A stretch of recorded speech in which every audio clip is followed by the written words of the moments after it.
Today I'll be going over one of several special strike teams, in this case nuts and bolts.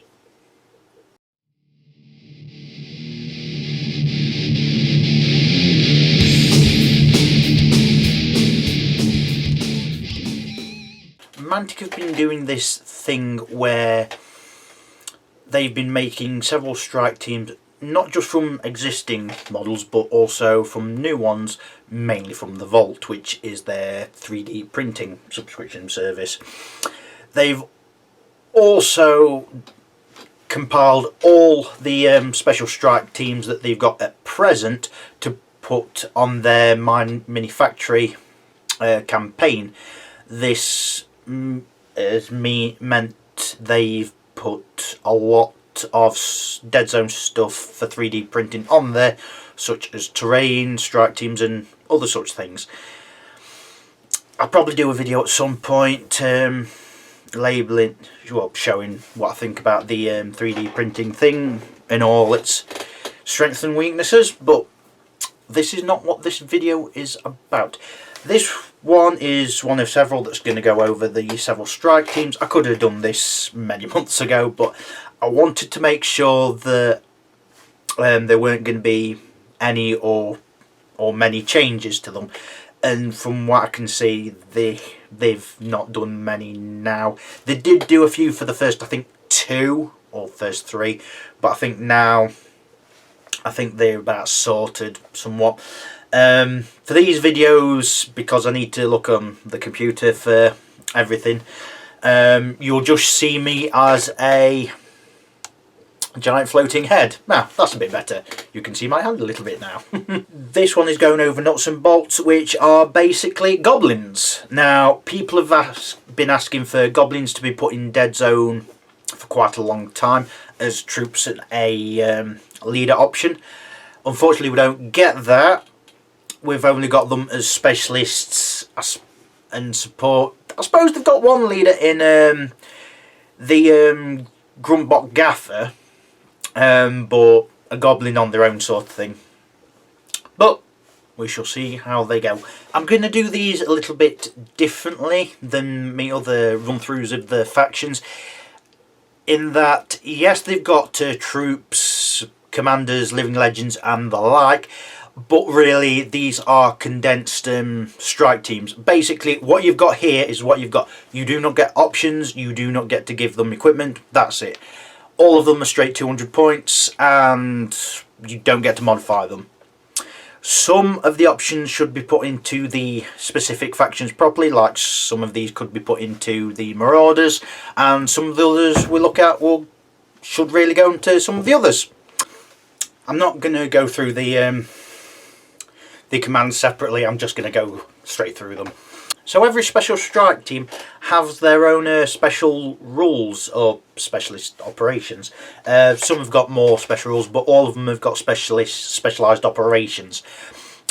These are things you've got a list and you choose one of these for the faction to get universally. Does this make it overpowered? Don't know. I don't think we've got enough data on this to know, or Mantic haven't, should I say, because they're fairly new, but we shall see.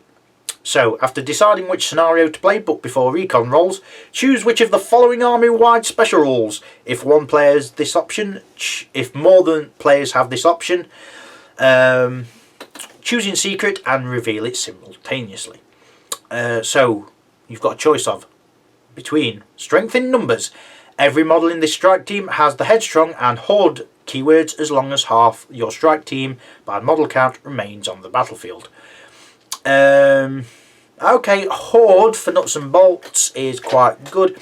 It means the ones that are all right in close combat go to fairly decent if you have multiples in close combat. Headstrong has its uses. I suppose against HMGs and like, against explosives, and maybe not that much. Gits with wits.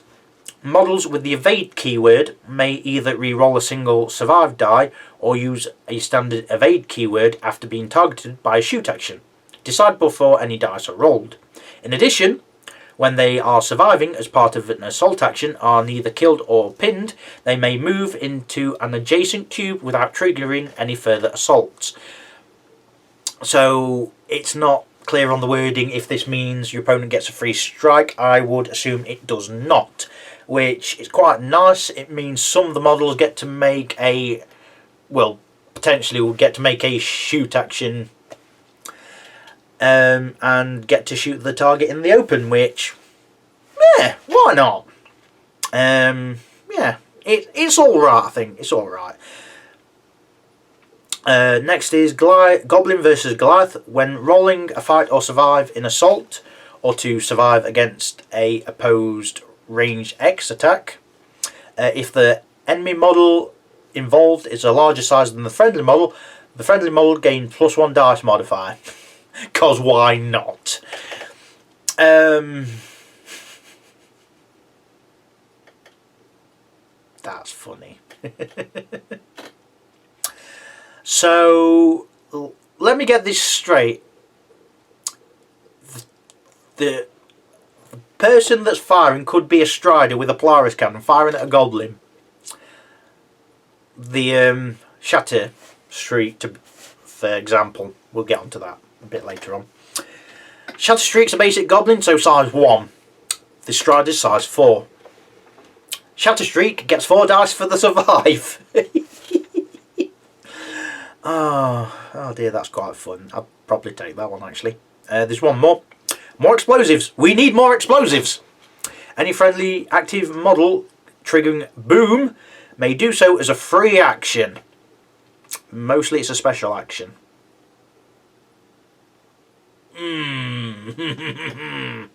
If triggered in this way, the attack gains AP 1. Explosive 5 or 6 with AP 1. Either Nuts and Bolts may receive the following optional equipment: rockets, range 3, frag 3, grenade, 1 use. Because why not? Goblin versus Goliath or explosive. We need more explosives. It's probably the one I'd go for, because there's so much booms going off in this strike force. So many. So many. So starting with Bolts, who is the commander. So their stats: speed 1, 2, range of 5, fight of 4, survive of 5, armor 2, 3 health, size 2, 40mm base. Dismantle, engineer, life support, recon 6+, tactician 1. Bolts is basically the Gruntbot model with the helmet lifted up, which you can see the Goblin inside on the controls, like sort of thing, which I think is very characterful. I would honestly get these in resin. I wouldn't go for the older metal ones because they aren't as durable as you might think. Anyway, their special orders are Tinkerer Without Borders. Spend a splat for the active model to use the augmented keyword on all of its weapons until the end of the round. Whilst under this effect, the active model gains boom 2 or raise the value by 2 if it already has this keyword. So you'll be hearing about effect augmented a lot, and I'll probably have to go through it a few times. When a weapon with this keyword is used in a ranged or assault test, so melee, the player may choose to augment the attack. If chosen, you may re-roll 2 dice, alright, not all of them. 2 dice in the dice test may be used by any weapon it is applied to, even if the other keywords on it would normally not allow re-rolls. If used by a frag weapon, the re-roll applies to the frag roll. Not any rolls required to hit the target, which sort of makes sense. It's a bit weird gameplay wise, because usually you can't re-roll frag rolls unless you get an 8 sort of, but this one kind of counters that. Declare the use of this keyword before any dice are rolled. At the end of the current activation, the model must make a 3 dice survive test, and you need 2 successes for each time the augment was used. If the test is failed, it loses 1 health. Armor and other keywords do not protect against this damage. If this kills the model, victory points will be awarded the opposing player. It's risky, and to be honest, it should just be. You can re-roll through. You can just re-roll your dice. I honestly think it's a bit too risky for what it does. It's nice to have, I guess, but it just feels a bit too risky, to be honest. I don't know.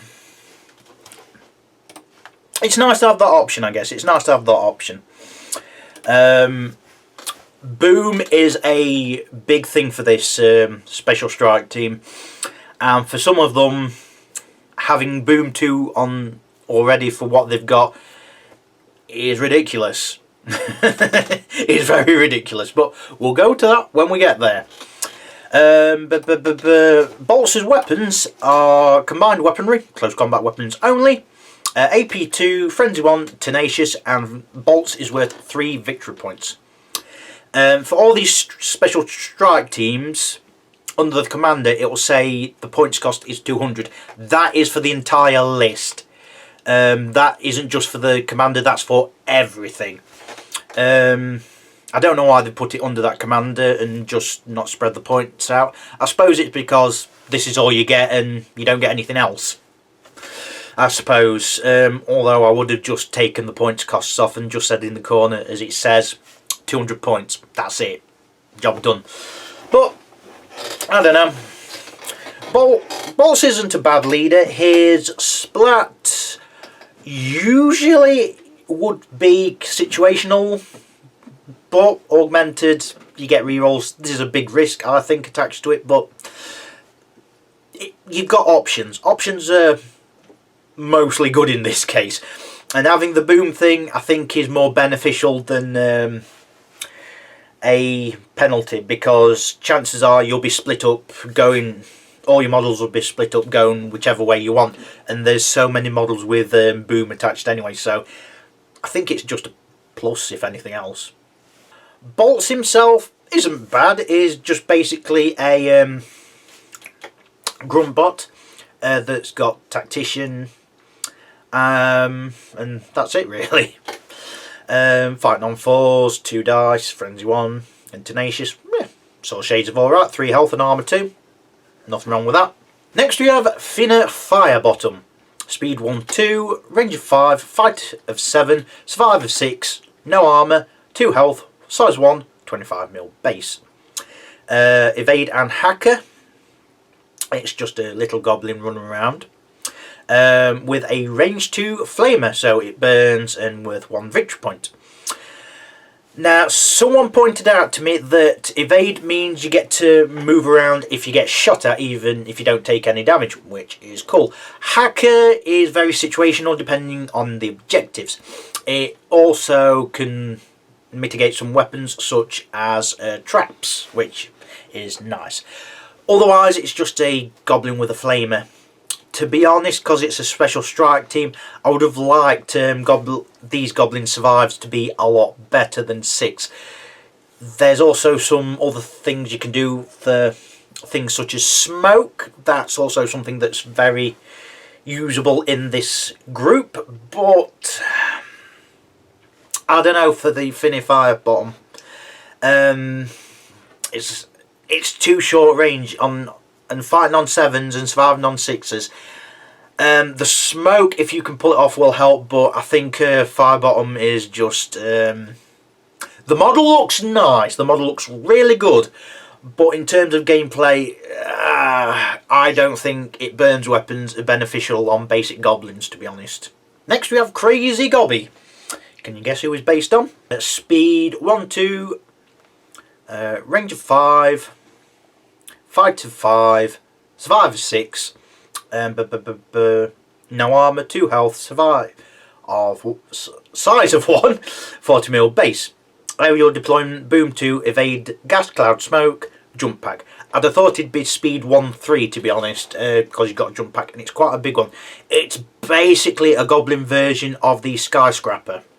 So why it doesn't move a bit faster, I don't know. Then again, I don't think the skyscrapers do either. I think he should though. I think he should.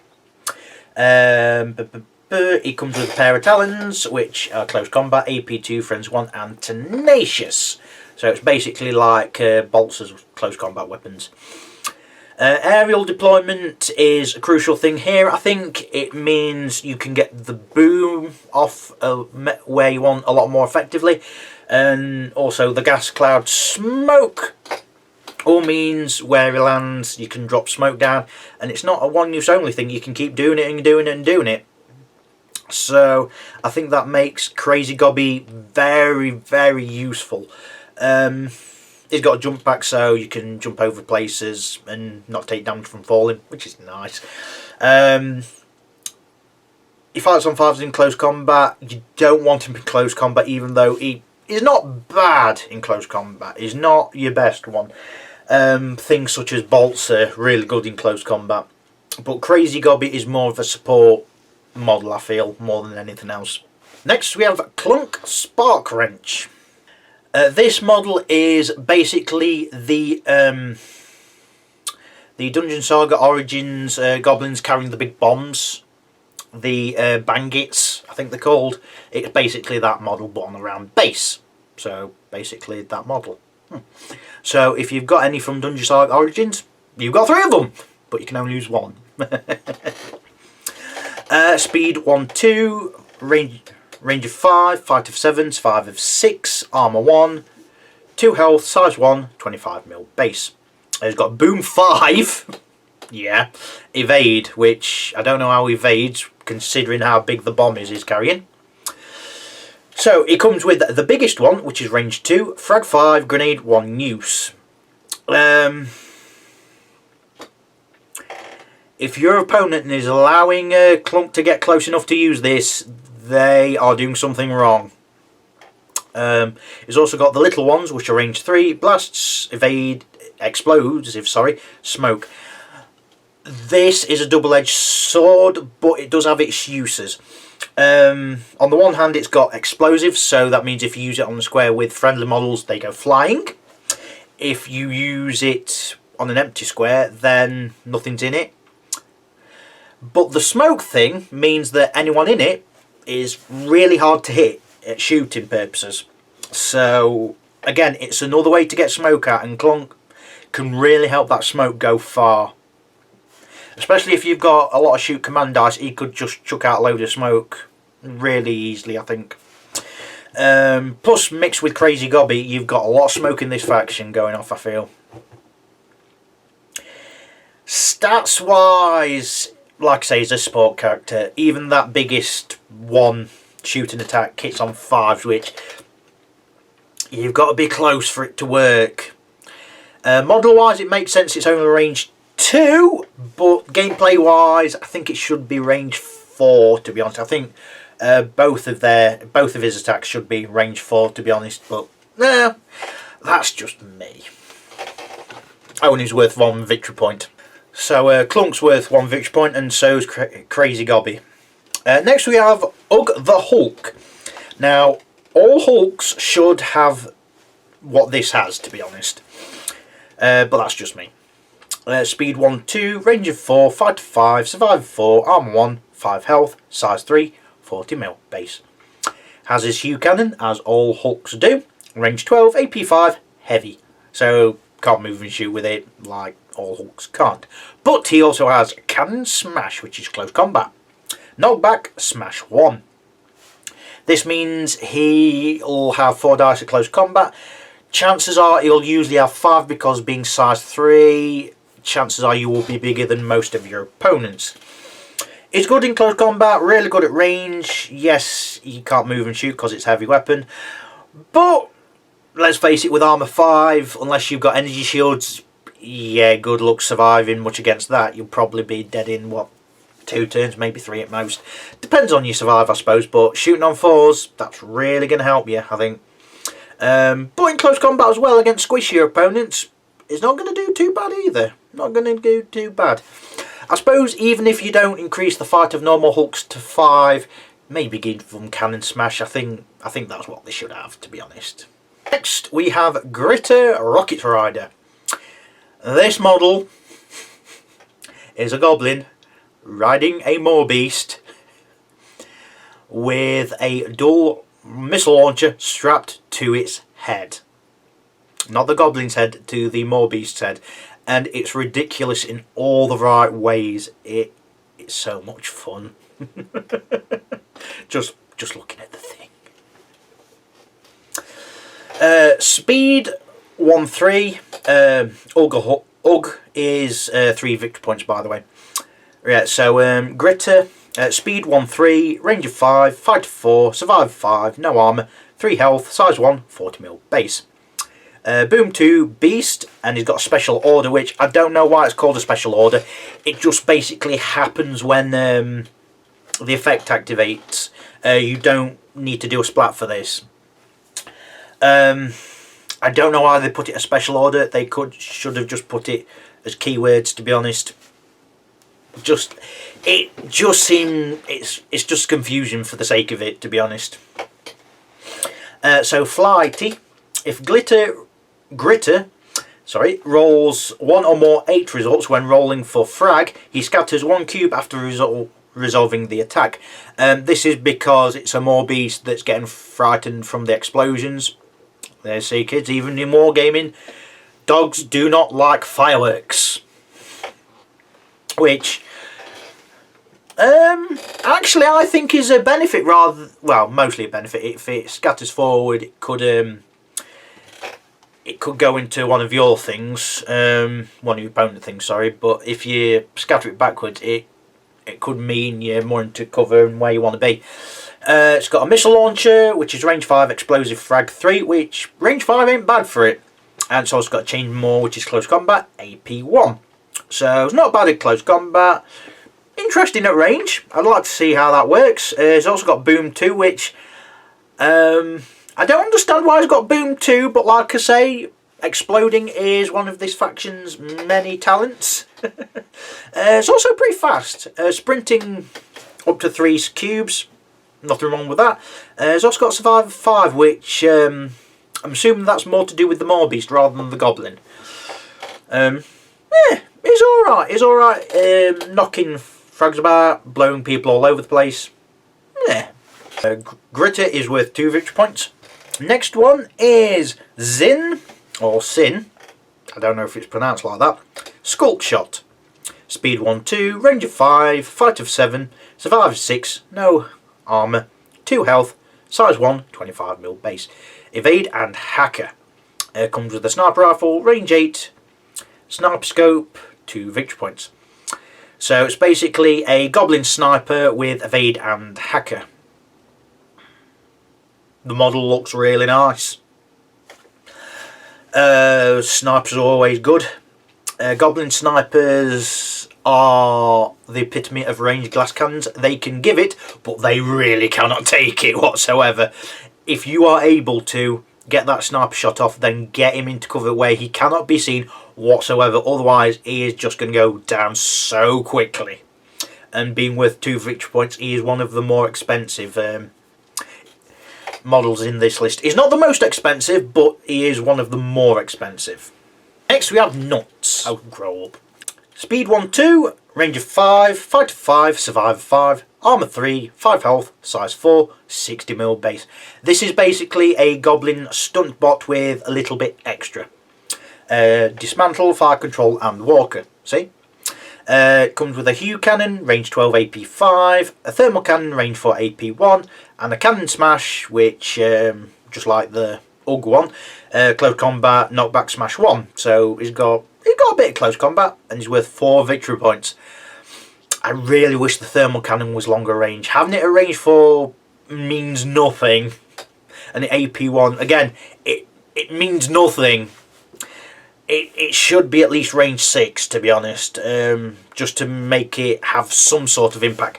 Being range 4 puts it in the danger of other things that are really good at close combat, or have really good short range shooting that can just take it down. It's got armour 3, which helps a lot, and 5 health is also going to help, but there's a lot of weapons with medium and high AP that it's going to hurt it.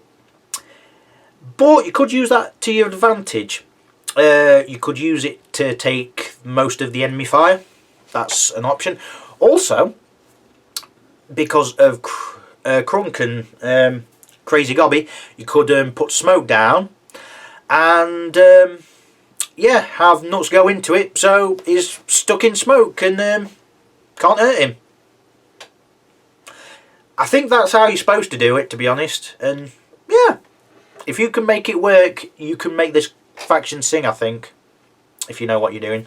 Next we have Nyx Shadowclaw. Speed 1-2, range of 5, fight to 4, survive 5, no armour, 2 health, size 1, 25mm base. Now it's just a goblin on foot, so why has this one got survive of 5, whereas a lot of the others on foot have got survive of 6? Am I missing something? Because I'm not seeing what I'm missing. Why no one else that's goblin on foot doesn't survive on 5s? But I don't know. Maybe it's something I'm missing. Whatever. Comes Agile, Evade, Ink Sac and Stealthy. So a bit trickier to hit this one. And plus Ink Sac, you can put smoke down once per game, and when it dies, put smoke down again, which is nice.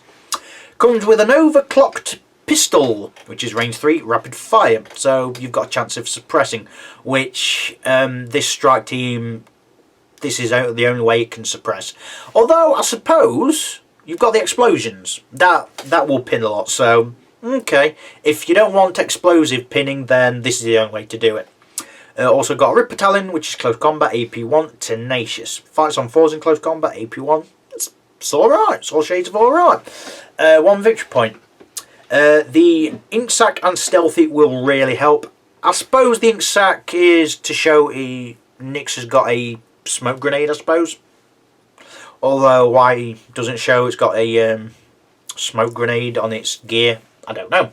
It's worth 1 victory point, which I'd have thought, considering it's got Ink Sac and what it does, I'd have thought Nyx would be worth 2. But I don't know. Put in the comments below if you think I'm talking out my arse. Next we have Fetch. This is basically a more beast bomber with, I don't know if it's got better stats actually. I think it's just what it is. Speed 2-3, no range stat, 5-4, survive 5, no armour, 2 health, size 1, 25mm base. Boom 4, beast evade.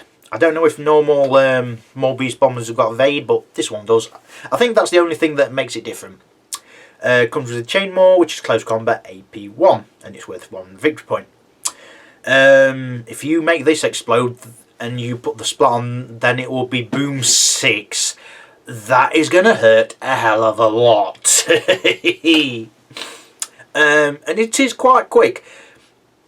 Although you could just put it in close combat and just chew on enemies. Could do that. Finally, we have Atax Shrill Shatter. Speed 1-2, range of 5, fight of 7, survive of 6, no armour, 2 health, size 1, 25mm base, evade and hacker. Same as the sniper one and the flamer one. Another goblin on foot. Comes with a shotgun. Range 3, knockback, with 1 victory point. Okay, the flamer one is a flamer and it burns is really, really good. Goblin with a shotgun, help me out with this one. Is it because Mantic wanted some like weak goblin just to join so you could pick up the numbers? Is that why the flamethrower's there as well? Because otherwise I've got no idea. The surely just give him a rifle. That'd make more sense than a shotgun. The model does look quite nice, as all of these newer models do, that you can print off. So you could have it in an RPG system if you wanted to. Most of these on foot you actually could. They'd work really well. But apart from the smoke stuff, I don't understand this one. Blast enemies off objectives, I suppose. But like the flamer one, I'm struggling to make this one work. Maybe just getting in and make it go explode.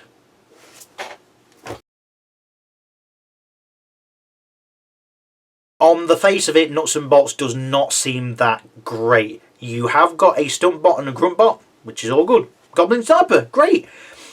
2 with really big explosives, why not? The rest of them seem all shades of the flamer, the shotgun, Nyx with the claw, even Crazy Gobby and Fetch seem, but like I said, you've got a lot of booms. Oh no, not Fetch, Gritter, sorry. But like I say, you've got a lot of booms going off. You've also got a lot of ways to get smoke going off, and smoke can be an invaluable tool to help, especially if you've got objectives and if there's a lot of open terrain. This is a faction, well, this is a special strike team, should I say, that can really do well if you know what you're doing. This is not a beginner strike team by any stretch of the imagination. If this is one you're looking at, I would highly recommend playing some other strike team first, just so you understand how the game plays, because this is not a beginner strike team. This is a strike team for someone who knows what to do and has played for a fair bit. So that's it for now. Thank you for watching. Goodbye.